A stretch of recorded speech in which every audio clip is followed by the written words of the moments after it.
This is SSPTV News, brought to you by Samsung Productions and the Hazleton Standard Speaker. The final part of our Back to School in the Hazleton Area School District series airs next. Happy Friday and thank you for watching. I'm Ken Carr with your local information from SSPTV and the Hazleton Standard Speaker. Hazleton Mayor Jeff Cassat addressed a rise in COVID-19 case numbers in the Hazleton area with the Standard Speaker Sam Galsky. Of the 34 new cases in Luzerne County on Wednesday, 19 came from Hazleton, Hazel Township, or West Hazleton. Cassat says with summer travel and gatherings, they expected an increase in cases in the area. He also says the higher numbers could also be caused by how long it takes to get test results back. Cassat also pointed out that there was only one person in the local hospital that was seriously ill at the time of the interview. The mayor asks that citizens follow safety guidelines to make sure there's not another surge in the city. A chase by Hazleton police led to an arrest and the discovery of drugs in a Freeland home. Hazleton police and the Luzerne County Drug Task Force had a felony warrant for 29-year-old Vencil Nunez after a joint narcotics investigation. They stopped him at 13th and James Streets in Hazleton, but he fled the scene. Nunez was eventually taken into custody at the Turkey Hill on the Airport Beltway in Hazel Township. Police then executed a search warrant at his home at 1154 Ridge Street in Freeland. They found over $50,000 in cash, a stolen handgun, 3,000 bags of heroin and or fentanyl, 200 grams of cocaine, 14 pounds of marijuana, 43 grams of unpacked fentanyl, and over 100 baggies of CBD gummies, and 250 grams of an unknown substance. At the residence, 25-year-old Shauna McKenzie was arrested on misdemeanor charges. Pennsylvania State Police, Butler Township, Sugarloaf Township, and Freeland Police were also involved. Tonight, Janine Lassant wraps up our Back to School in the Hazleton Area School District series with part 2 of her interview with Superintendent Brian Uplinger. There were questions over special education and children in the special education department. Is that being handled differently? Are all those students going into the building? Well, it's much different. Again, it all depends on what plan is selected. Okay. However, we will be meeting the needs of every single one of our special needs children according to their individualized education plan that was approved by the special education team. Transportation, I know, and this is shocking, and people should know that most right now, as far as we know, that you were saying that about a lot more students are deciding to stay at home for online learning, and a lot of those students who are going to school have decided that they are not going to be using transportation, correct? That's correct. Yeah. But transportation will be offered. So there might be, for parents who actually they don't have a choice and they do need to send their child to school and use public transportation, they can put their minds a little bit at ease because there probably will be a lot of social distancing if a lot more kids are not taking the bus. True, very true. What our contractors and what transportation companies across the state are recommending is that 2 students are assigned to a particular seat. So they would be sitting side by side with another child, but we'd be utilizing every single seat on the bus. So rather than initially when we thought there may only be 12 students on a 72 passenger bus so we can appropriately social distance, now the recommendation has come across that all students will definitely need to wear a mask during transportation, but they would be sat next to another child in a seat.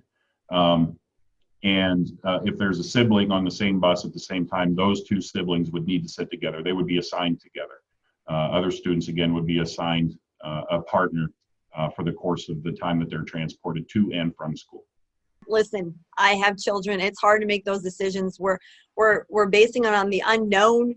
Is it better to go to school? Is it better to learn online? There's so many different mixed emotions. So many people have strong opinions on what is going on with COVID.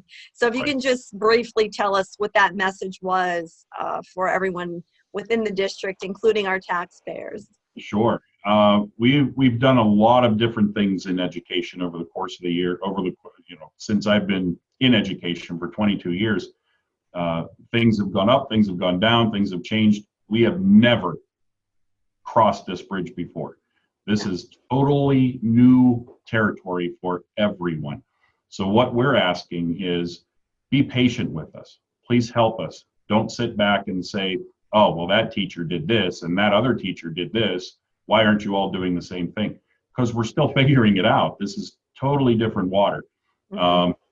It's the decisions certainly weigh very heavily on my shoulders because of the 12,000 students and the 1,500 employees that I have to keep safe. Everything comes back to me eventually.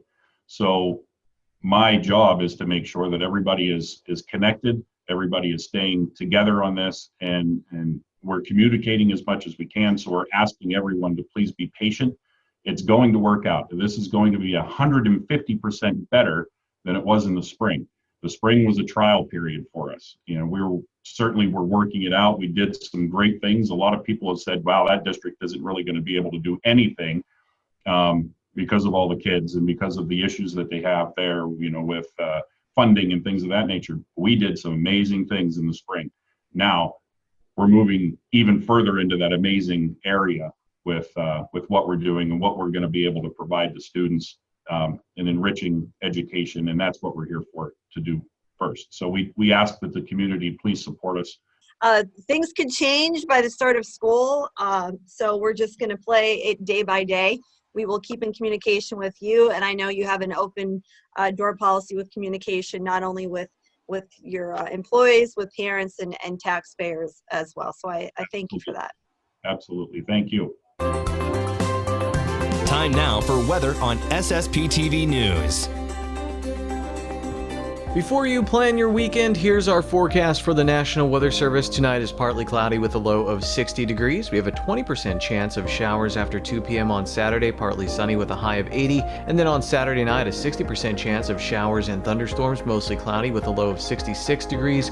New rainfall amounts between 1/4 and 1/2 of an inch possible. A hazardous weather outlook for Sunday as storms may produce heavy wind and rainfall. 60% chance of showers and thunderstorms on Sunday, mostly cloudy with a high of 80 degrees. At night, a 60% chance of showers and thunderstorms, mainly before 8 p.m., mostly cloudy with a low of 65 degrees. Monday, there's a 50% chance of showers and thunderstorms, mostly cloudy with a high of 77, up to a 60% chance of showers and a possible thunderstorm at night, mostly cloudy, low of 64.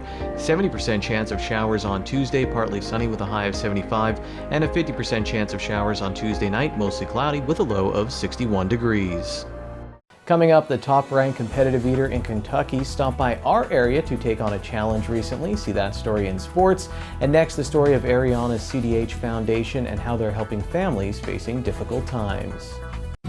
SSPTV News would like to send sincere condolences to the family and friends of the following: Helen A. Kusi, 95, of Drums. The funeral is Tuesday at 10:30 a.m. at Harmon Funeral Home in Drums. Massive Christian burial is Tuesday at 11 a.m. at St. Jude Parish in Mountaintop. Friends and family may call Tuesday from 9:30 a.m. to 10:30 a.m. at the funeral home. Condolences can be made at harmonfuneral.com. Pearl Paraska Galata, 93, of Beaver Meadows. Liturgy is Friday, August 7th at Saints Peter and Paul Byzantine Catholic Church in Beaver Meadows. Robert Burt Dura, 79, of Hazel Township. The service is Monday at 11 a.m. at Calvary Cemetery in Drums. Condolences can be made at khfuneralhomes.com. The social news is brought to you by Harmon Funeral Homes and Crematory. For information, call 570-788-0977 or go to harmonfuneral.com.